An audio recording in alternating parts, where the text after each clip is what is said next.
Hi everyone and welcome back to the shack, and I've been itching to get my hands on this. This massive box contains something that I think could really polarise opinion, more so than the other things of its ilk that have been on the market for a while. So let's get this box open and take a look at what's got me in all of a tizzy.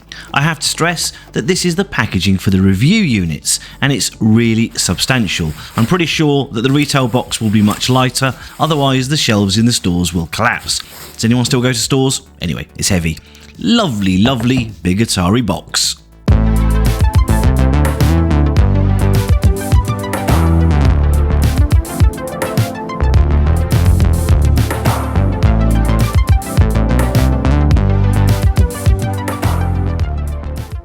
Here at the Shack, we'd like to give a huge thank you to the sponsor for this video, PCBWay.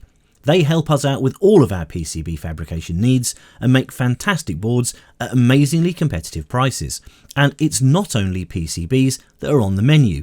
Apart from other fabrication services like CNC machining, 3D printing, sheet metal fabrication and injection moulding, PCBWay also have a great projects library of cool stuff to build from people all around the world. Oh, and if you don't like waving a soldering iron about, they can even assemble your PCBs for you. That's the PCB way. Right, on with the show. Now, there's a lovely little bit of history down here on the box, although I can't imagine anyone who has received one of these needs reminding of its history. However, we're also reminded that it's now 2023 and an icon has returned, which is a nice little teaser. Of course, you all know what's in here from the title of the video, but if you didn't, the shape of this box is also a massive clue. Well done, you clever marketing folks. Well done. There's nothing else to read on the box, so let's open it up. Now, get ready for this because there's quite a bit of wow factor here, and, well, look at that. If this review was entirely on presentation, we'd be at 10 out of 10 right now. And this review unit has come with some games, a joystick, the 2600 itself, and also these paddles, which have to be bought separately in the retail version. The cartridges for the 2600 Plus are the real deal, proper hardware, and this 10-in-1 cartridge comes with the retail version. Can't remember ever playing Mr. Run and Jump, and to be fair it does sound fairly dull, but the quality of the cartridge itself can't be faulted. It really is a brand new Atari 2600 cartridge in 2023, which feels quite bizarre. Now, as most of you know, Robotron is one of my favourite games ever, and Berserk is a bit like its granddad, bit older, bit slower, and a bit less well-dressed graphics-wise. This is Berserk Plus, which has been rewritten for the 2600 Plus, so I'm keen to see what that's like. Now, on the front of this 4-in-1 cartridge, you can see that there are these little diagrams showing dip switch settings, and that's because these cartridges really are proper old school. On the back of the cartridge itself are the dip switches, and using a suitable object, like a pen, you can align the switches to match the diagram of the game you want to play. There are 4 switches, which means we have the possibility of having cartridges with 16 titles on. I love how absolutely bonkers this is. And then we're on to the main event, the unit itself, and it's a little beauty. It's a slightly smaller replica of the 4-switch Woody, and again, it's a glorious nostalgia trip. Even the switches have the same texture as the original unit. On the back there's a switch to change the aspect ratio, 16:9 or 4:3, a DB9 Atari port for the controller, and yes, your old Atari controllers will work with this, difficulty switch, HDMI port, another difficulty switch, another DB9 port, and the power input. It's a bit of a strange thing though, really, isn't it? It's called the 2600 Plus, but it's smaller. The other re-released consoles have all been labelled Mini. Mind games, Atari. The replica CX40 joystick is also slightly smaller than the original, but it's barely noticeable, and importantly, it feels right. Nice and stiff, not soft and floppy. Oh, do get your minds out of the gutter. I love the fact that because of the DB9 connector, you could use this new joystick on any old retro machine that used that port, the Amiga and Atari ST to name but 2. It's the same story with the paddles, which, as I mentioned earlier, you have to buy separately, but if you love paddle games, you're going to want these. Good quality and feel just like the originals.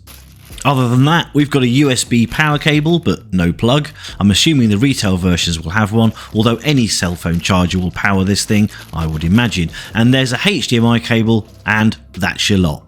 Right, let's get it hooked up to a telly and see it in action.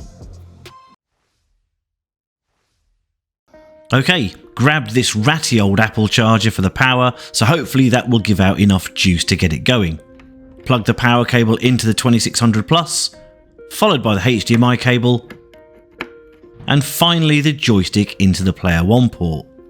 Then I'll pretend it's Christmas morning and I've got to drag my old portable telly onto the lounge floor because I'm not allowed to use the family telly. Let's take a look at Berserk, shall we? Slot the cartridge into the machine and flick the surprisingly stiff power switch. Now, the original 2600s sprang straight to life and you were gaming within a couple of seconds. This modern unit takes a little longer to boot, but you do get a nice Atari logo to look at, I guess. You also get a little message explaining that it's copying the contents of the cartridge to memory, whereas on the old 2600 the game played straight off the cartridge. Progress? Nope. Berserk Plus has speech! And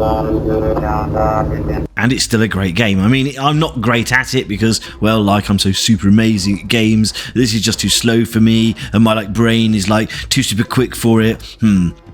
Anyway, the aspect ratio switch does what it says on the tin. For those purists out there, this will be a godsend. Although it never really bothers me that much. The colour or black and white switch doesn't seem to do anything, but who has a black and white telly these days? No one. That's who.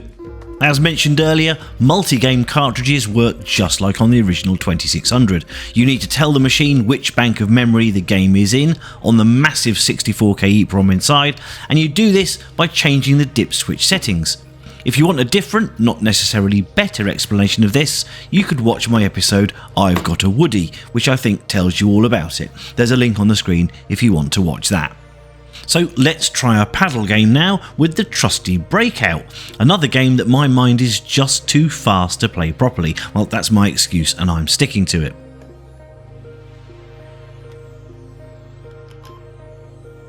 Pathetic, not even one bounce. I can't blame the equipment because it feels really nice, again just like the original paddles. And this brings me to the part of this review that I was dreading, and that's me having to ask the ultimate question, should you buy one? And in truly annoying fashion, I'm going to say it depends. It depends on whether you already have an Atari 2600 and games in good working order, in which case, unless you're afraid of it going pop, use that instead. You're not really getting anything extra here apart from a connection to a modern TV, and maybe that's enough. Maybe you're happy to leave your original Woody on the shelf and just use this to play your old games and any new games that may come out. If you haven't got an original 2600, well, you can buy one for cheaper than this, but then you've got the constant worry that it will in fact go pop. With this, you're pretty much guaranteed it'll last a long time. So what is the price, I hear you ask? Well, $129 US or £99 UK or 469 Polish zlotys, and for that you get the console, one joystick and the 10-in-1 game cartridge. If you want the paddles, that's another $40 US or around £35 UK.